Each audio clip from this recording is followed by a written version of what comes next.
What's up, everyone? Welcome back to another episode here of the Bengals Crypt podcast. Going to be getting into a review of the Week 3 game against the Commanders. Now, admittedly, I'm nowhere near as angry about this one as I am about the other two. The offense showed some signs of life and was able to do a few things. So good news on that front. But then the defense, which hasn't been doing great this season, ended up taking a step back. So some positives I saw. The running game is doing really good in this last game. And the deep ball has returned. Jamar Chase caught a couple of deep balls from Joe Burrow. It's really good there. But like I said, the defense continues to struggle.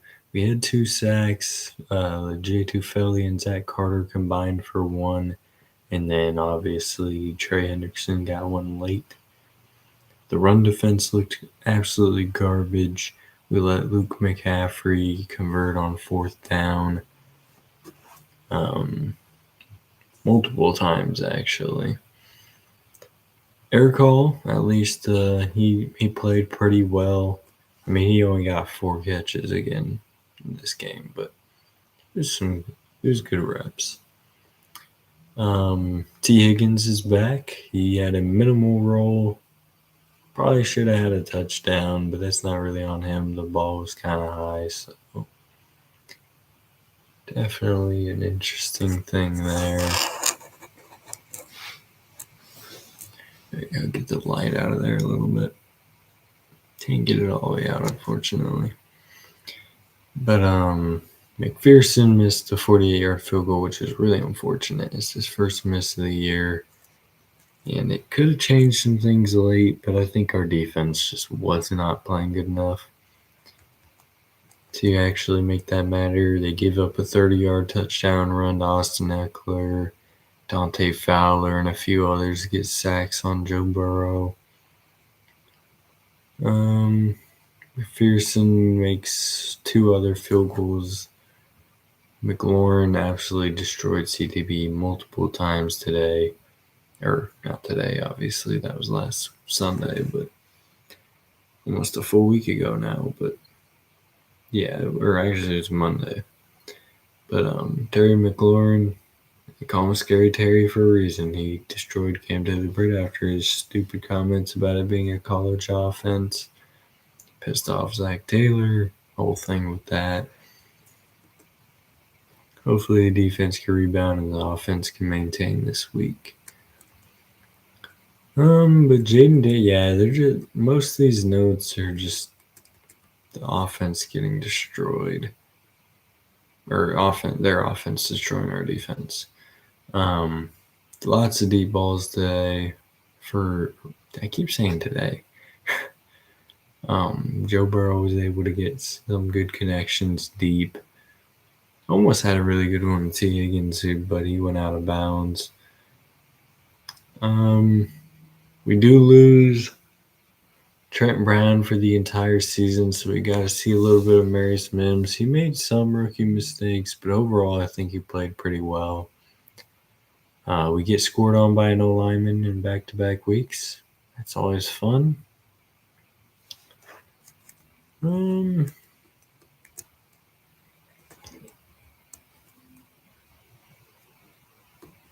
mean, there's some penalties that weren't called, but honestly, I don't think they affected the game very much. The defense just wasn't playing at a high level, and that's why we lost. It really is. It was a shootout. Neither defense was playing very well. It's just which one was worse, and it just happened to be ours today. Again, with the today. But Chase had a couple of touchdowns. Jermaine Pratt forced a fumble late. Could have sparked a little bit of hope for the offense and the defense, really, had we picked that up. But if lucky bounce for the Commanders fell right where they needed it to. So, yeah. It's really all the notes I have for the game. It was a very good game. I was really happy about it for the offensive side of things. Just wish the defense could have played a little bit better. Got us a win, but now we're playing the Panthers, and Andy Dalton has never to us after we're at ways. If you see me over, I played paintball today, so I got shot up in the neck. Great times. The most disappointing thing was the touchdown late to Terry McLaurin, where they literally only had 10 offensive players on the field and they still made the play. Really disappointed by that. But I think the Panthers they're going to be a tough opponent. Andy Dalton did really well last week against the Raiders. Definitely turning things around for the Panthers. We'll see if he can keep it alive. Yeah, I think it's going to be another close shootout.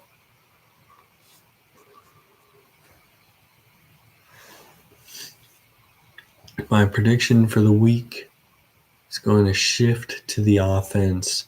Last time we played the Panthers, Joe Mixon ran for 4 touchdowns.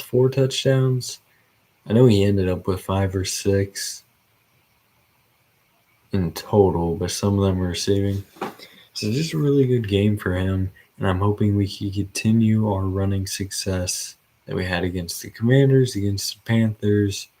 Both running backs combined for 125 and 3 touchdowns. I think that would really spark the offense in the right direction. Less passing touchdowns and yards today. Or is it today? Nah, not yet. We still got an hour. But that's what my bold prediction is going to be. Marius Mims' first start. I'm really excited for that. I think he's going to do even better in this game than he did in the last. I think no more sacks for this game. He's not going to give up a sack. He's probably going to mess up in the run defense a little bit. He didn't just seem too confident there, but I think he'll improve. All right, let's get into the predictions for week 2 games. Some of these have changed as some develop. I did like a pre one for myself just to get a gauge of what I was thinking for this stream. We're going to change from Carolina to Cincinnati. I don't know. I just feel like this is the time we're going to beat Dalton. I think we're getting a little momentum off the last game, even though we lost. But I think we are going to come out with a win. And I'll show that here. Let me turn down my brightness. There you go. Got Cincinnati. Saints. I got the Saints over the Falcons. I think the Falcons have just been an immense disappointment this year. I mean, they almost beat the Chiefs, but like the rest needed to make it reasonable. That's it. All right, and then I got the Rams over the Bears. I think the Bears are just hot trash. Williams is just another overrated quarterback. We've had a lot of those over the years. Minnesota over Green Bay. We are getting Jordan Love, or the Packers are getting Jordan Love back. I think it's going to be more of a shootout than it would have been, but I still have the Vikings getting it done. I think it's going to be another close game. I think this is going to be the week of the close game. Steelers and Colts. I got the Steelers. I'm not riding their hype train, but they're going to get that win over Indy. I think anyways. Got the Jets over the Broncos. I think the Jets are working a little bit better than the Broncos are right now. Bo Nix hasn't really splashed yet, so we'll see what happens there. Not too confident in that one, but it's where I'm at. Also got Tampa over Philly. I went with Tampa in a hot take in week 2, I think it was, and I was right. So I'm thinking Baker's going to bake. And then the Eagles are out A.J. Brown, so that's just going to make it even tougher on them. Jaguars and Texans. I got the Texans getting a dub there. Jags are just not showing anything this year. Commanders and Cardinals. I probably would have gone Cardinals, but after what the Commanders did to us last week, I think they're going to come out. They're going to continue with their momentum and move to 3-1. Patriots and 49ers. I got the Niners. They're on a 2-game losing streak. That was their longest losing streak last year. They're not going to lose too many games this year. And I don't think this is going to be one of them. I've got the Browns over the Raiders. Now, anyone really confused here? The Raiders will be without Max Crosby and Devontae Adams. They're not winning. They're just not. Their number one weapon on each side. It's over. They're done. Got the Chiefs over the Chargers. Surprise, surprise. I don't care that Herbert's playing. He's not beating them. I got the Bills over the Ravens. I think it's going to be another close one, but the Bills have been hot recently. I think they're going to get it done. This one, I'm going to change it. I'm going to go with Miami over Tennessee. I had Tennessee winning it, and I didn't know who their starting quarterback was going to be. I thought it was going to be Boyle again, and that is just no bueno. So definitely the Dolphins probably going to win that one with Tyler Huntley. So just my thought on it. And then I got Detroit over the Seahawks. Seahawks have been hot recently. I think Detroit's turning things around, though, and they'll be able to get the win. And as I predicted, starting this week off well, Dallas over the Giants. Giants tried to upset that and mess me up, but they did not. They failed. So that is the week 4 predictions. I mean, I think it's going to go a lot better. I was 8-8 again last week.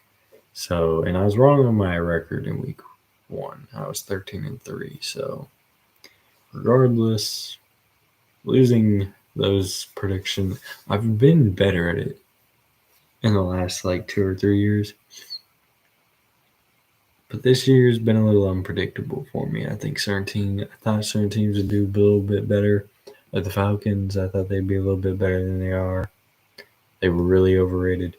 Bengals, I thought they'd be better than they are. Clearly not. So we'll see what happens. Man, I've only been on for 12 minutes. That's insane. These podcasts get shorter and shorter. It's probably because I didn't talk about the game very much. I mean,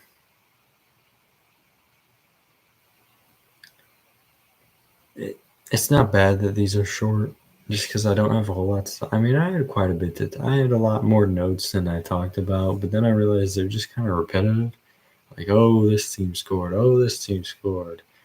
Field goal, field goal, field goal. So, I mean, there's a lot to be excited about going into this week. Obviously, starting 0-3 is not ideal, but I think the Bengals are going to be able to turn things around. The defense is going to get their heads on straight. We're going to be without 2 defensive tackles again, B.J. Hill and Sheldon Rankins, which isn't ideal.